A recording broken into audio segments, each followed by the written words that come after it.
50 tips to get better at Siege X. Whether you're a beginner or advanced at this game, this will definitely reinforce your gameplay to become better and more consistent. On Bank, you can actually open up the Electrified hatch in admin, and we did see this with a lot of other pro players, but recently Fenrir did it, one of the best teams in the world. So if you just roar this door right here, and that hatch will be opened up. So the Thermite here, because also the breach radius is a lot larger on the other side of the Thermite.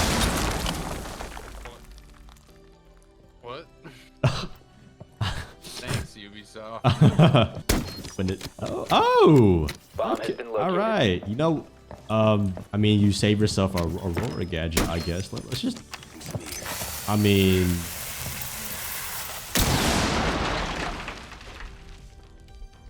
you can avoid getting C4 as buck on some maps if you hit from 3 stories above. So if I make vertical all the way down here, so as you guys can see, I can see all the way down.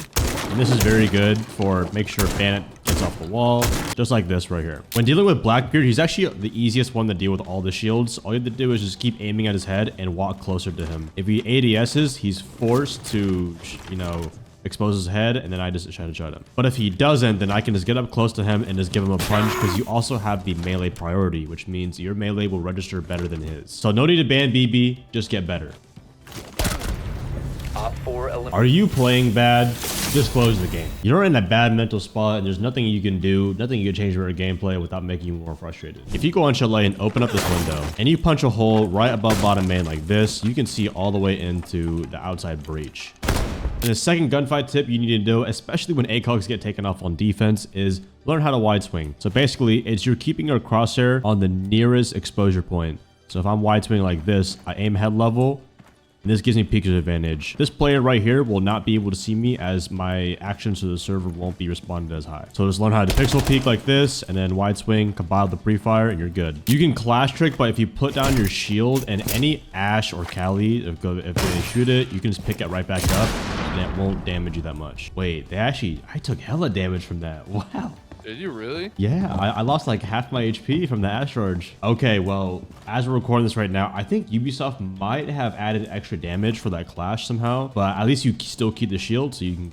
can trick it like that. I would not recommend doing this with grenades though. You can open up even electrified walls with Ace and Osa. All you have to do is put your shield on the far on the wall, and then Ace will put it on the middle surface. This way it extends out, and this will make any hole open. One of the most powerful combos on defense is the Tuborao Cade trick. So basically how this works is any kind of electricity, best with Cade, because it gets both the walls, is that you just leave it down. But then whenever they use an EMP, the second it goes off, you want to get ready to throw your Tuborao, because the way it works is when they put the gadget right on the wall, you need to throw your Tuborao at the same exact time. So just do that. It should freeze anything on the wall, because it's very important you get it right as they place it down, or else the K-Claw won't turn on back in time, because it will also be frozen itself. So if you pair this up with a Maverick band, this is definitely a very strong strat to auto win around. You need to stop crouching all the time, because crouching makes your crosshair placement naturally lower, and you just become a very slow target who can't absorb information very well. Rather, if I'm standing, I move a lot faster. Remember, the faster you can move, the better you will aim in the gunfights. So as you can see, when he's crouching, it's a little bit easier to hit him, and it's also easier to headshot, versus when he's standing, and he can quick peek, he moves a lot faster, and it's a lot harder to hit him. So make sure y'all stop crouching, even unbind the crouch button if you need to. A nice rush you can try on Consulate when you're feeling confident is just go through here, then go straight down the staircase on this wall. You'll be inside the building in literally the first 20 seconds of the round, then just aim down sights and kill anybody you see in the hall.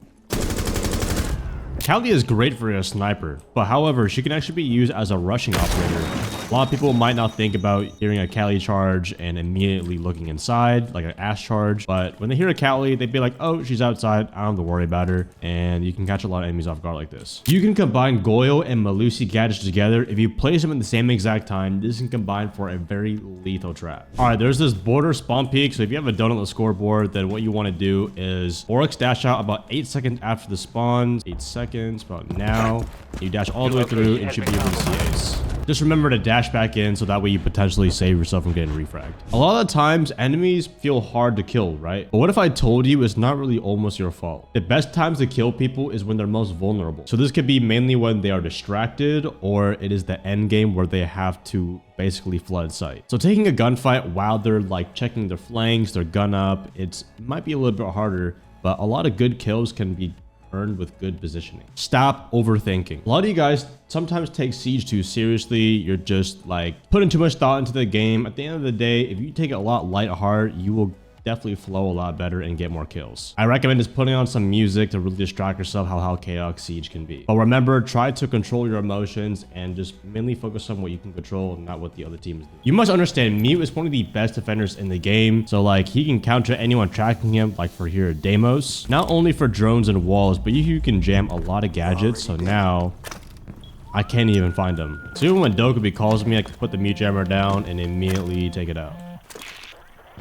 This works for operators against like Grim, Lion, Nomad Air Jabs, and anything that is a remote gadget or hard breach. Ban operators by the bombsite, not the kill cam. I see too many people ban this like Glass next round because the final kill cam had him. And also, yes, you can ban all the hard breachers like Ace every single round, but do you guys not get bored of that? Sometimes Ace isn't the worst. Sometimes you want to ban BB, or sometimes you want to ban Maverick. You can resort to ops like Dokkaebi, or if a player is doing very good with a certain operator. But try your best not to auto ban Ace every single time. We don't want to create this boring meta. Castle can prep his barricades because it takes 9 hits to break it. So if we do 1, 2, 3, 4, 5, 6, 7, 8, you can use this method on defense, or even if you know it on attack, to one-hit a castle barricade and even make a crazy play to come inside.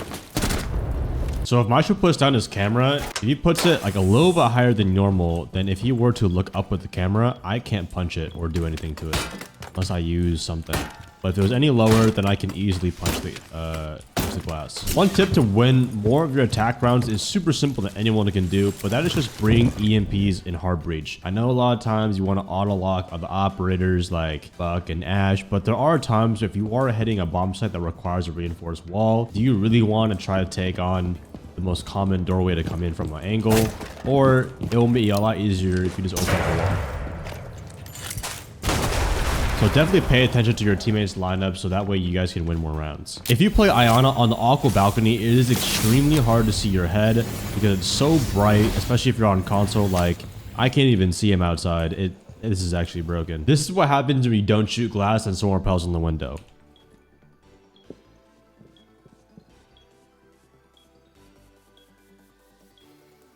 Do you do it yet? Yeah, I'm on the window. What? I couldn't even hear you. What the heck? Yeah. Okay, now get off. All right, now to not make a hole in the barricade, you just want to shoot it in kind of like an X formation like that. Spot 5 for the 4 bullets. Now rappel up. I can hear it clear as day. So guys, shoot glass on your windows. If you want instant cross replacement for better aim and more headshots, go to a barricade. Go to the second buckle and lock Crosshair on there. No matter where you look on the map, because enemies can't jump, the only thing that changes is like stair level case, but it's a head level every time. Now imagine that small buckle everywhere you go, and your head level cross replacement is going to be great. On attack, place your pre-placed camera in the beginning, not scrolling on TikTok, but if you put it up here, you can see a lot of people trying to go for spawn peaks, and this can really help them out. So this way, I would know not to walk into a spawn peak. I would go around, and this keeps you alive. This is what creates more consistency. Then I just know when to pre-fire or where he's coming from. As Deimos, you can ping a gadget and it will unlock their icon. I know it seems very common sense, but when you're playing Deimos, it is the make or break of you potentially getting another kill. Some of your easiest frags in the game will also come from refrags. Refrags are basically when your teammate does die to an enemy, but that gives you a few seconds to catch the enemy off guard before they can reload or get back to cover. Even if they're about like 5 seconds away, you can sometimes go for that kill and you can really capitalize on not having a man disadvantage. Guys, it's 2025 and people are deploying the deployable shields in the middle of doorways like this. The reason why you don't want to do this is because 1, you can only peek above, which is like easy headshot for you. 2, the attackers can just use it against me like this. Versus if I would take it down,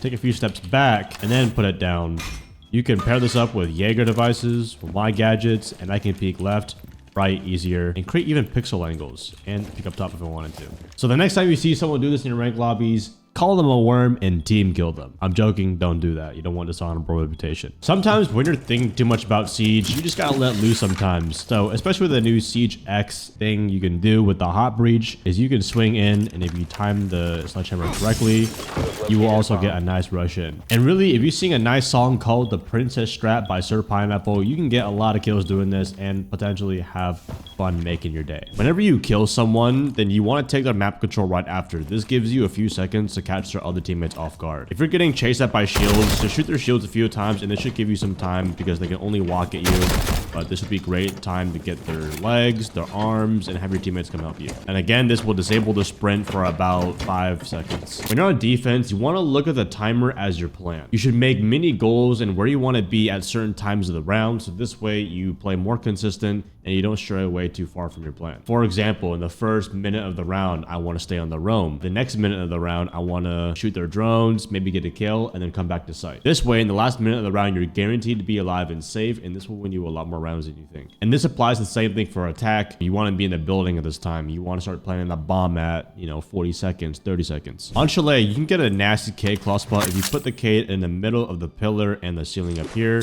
This way, you can bounce your second K-Claw right off of it to bounce down, and this should get both the reinforced walls right here. Then by the time you just kind of shoot this second one off, then you should be good. Although this does take 2 K-Claw spots, it's a little bit on the extra side, but it's something that you can know to do because it's very easy to miss their EMPs if they do the top and the bottom. A trick you can do with Aruni on bank is if you put the Aruni gate on the reinforced hatch, you gotta do it on the top side though, so don't forget to do this in the prep phase. But how this will work is I'm gonna find an elevated surface, and this very only pretty much works on bank, but if you stand on it, it will deactivate the Aruni gate.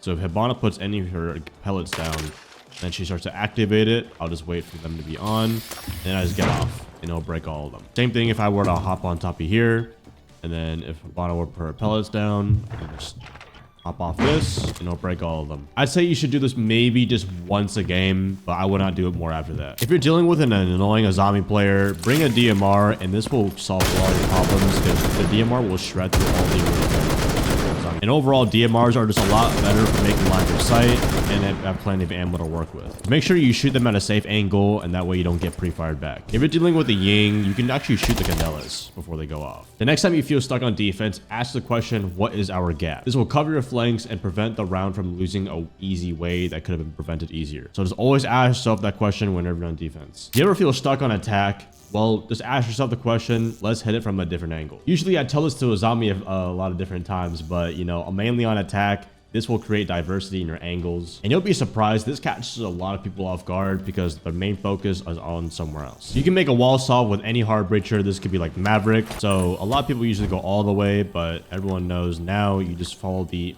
inner stars on there. Then you just draw the line at the very top. You can stop the last one and the very bottom one too. This is the minimum amount of hitbox you need to open up the wall, and you can do all in one thing. Now, next for Hibana, you want to use the dots to aim, not the square. So if you put them on the far bottom, this way you maximize the amount of lewis that you get. All right, so that one I did it wrong, but now we can just do this one, and now this should open it. Oh, surprisingly, this one worked better. But yeah, you can pair this up with a Hibana shotgun and open this up. Same thing with Ace. You put the very bottom and then one at the very top right here, and you should be good to open the wall soft. A mistake a lot of people do with Thermite is they know to Thermite above the mute jammer, but then they end up just doing it too high, or then they'll end up going like upside down rappel like this. You don't even need an upside down rappel from this because Thermites are larger at the bottom. At the top, they're not as large. So if you were to detonate it, it's gonna make you a volatile one. Then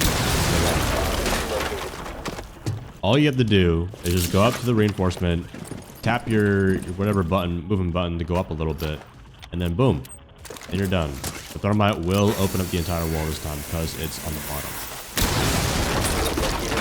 When dealing with a bandit, a nice way you can actually counter the bandit trick and kill him is if you put claymores a little bit further away from electricity, and then you just blow a line with claymore, you should be able to catch the bandit off guard.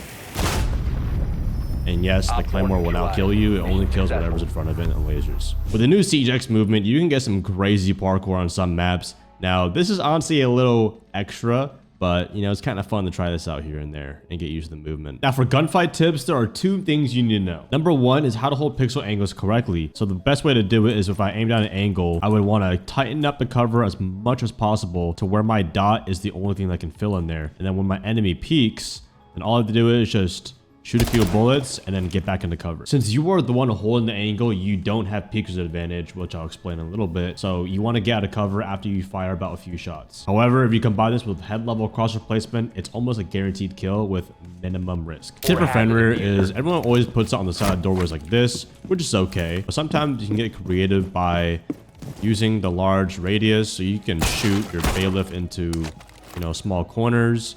This will make your Fenrir a lot harder to see, because when they get blinded, it's going to be very hard for them to find out where it is.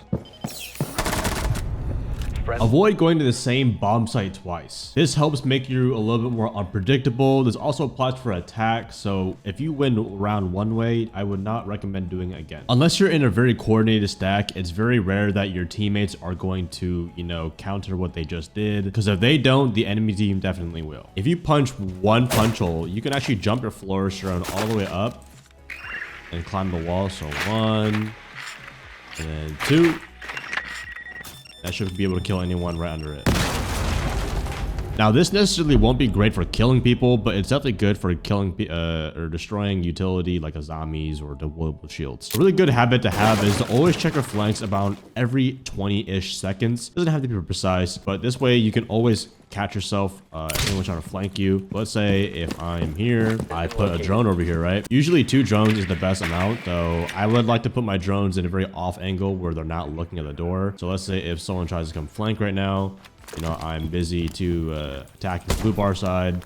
I check my cam, and no matter what, it'll be very hard to flank me.